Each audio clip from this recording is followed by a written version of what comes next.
happy Friday to everybody. Hope you're doing well and you had a good week. And today we're going to have a look at something commonplace.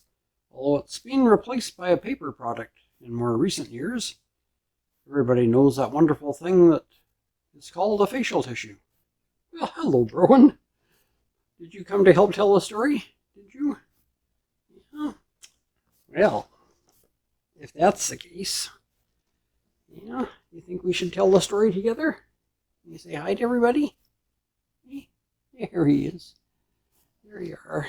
Alrighty, let's have a look at the story. What we're going to talk about today is the handkerchief. Did you realize that the handkerchief was once a status symbol? Indeed.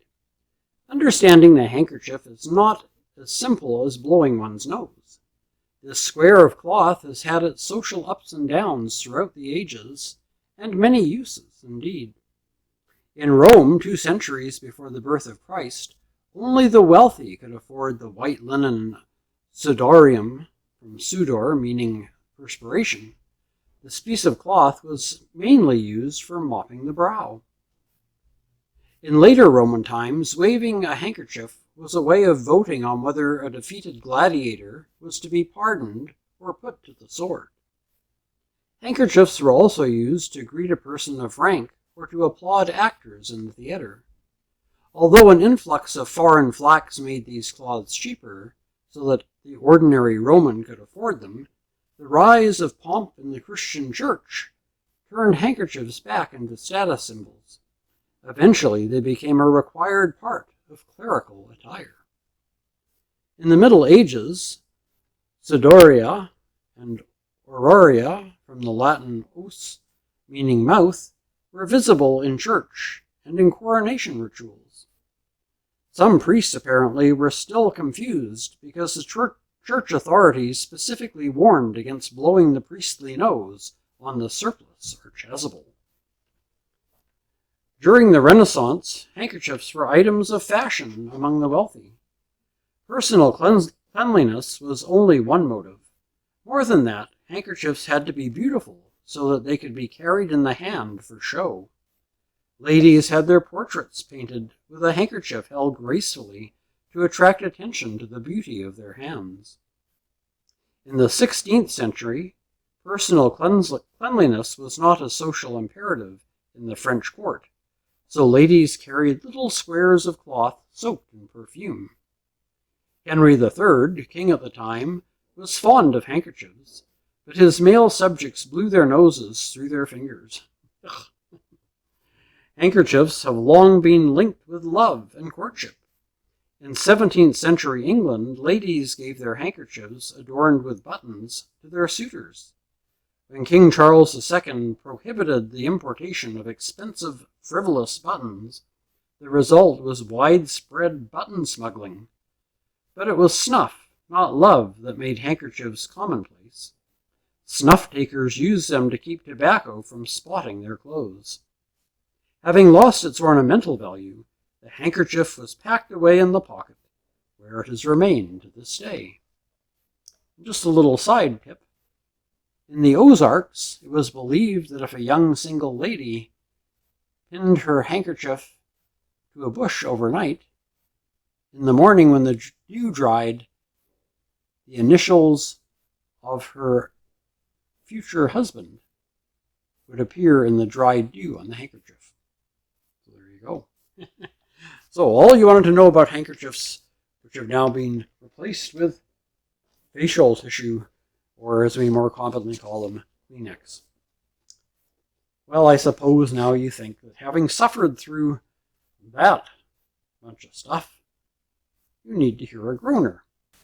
A gentleman went fishing one day, and as he got his lure ready to cast and was just about to make his first cast, his wallet fell out of his pocket into the water.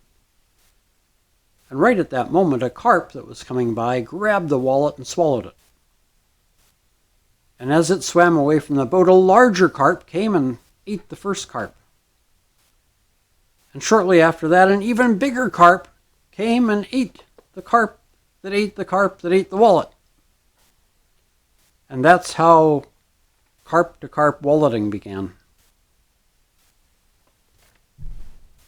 Boo. Didn't like that one? I'll try to tell you what. I'll give you a second groaner. Once upon a time, there was a group of 5 men who got together once a month to play cards. The problem was, one of the 5 was a real know-it-all. Didn't matter what the subject they were talking about was, what game they were playing, he knew everything there was to know about it, and was the world's greatest expert on everything. Well, one night they were playing together, and the know-it-all left the room to go to the bathroom, and the other 4 hit on a plan they thought might just shut this guy up once and for all. They decided to pretend to play a game that didn't exist. A game no one ever heard of. Never been played before. So when the know-it-all came back to the table, the dealer took a playing card, tore it in half, and gave the 2 halves to the fellow sitting on his left.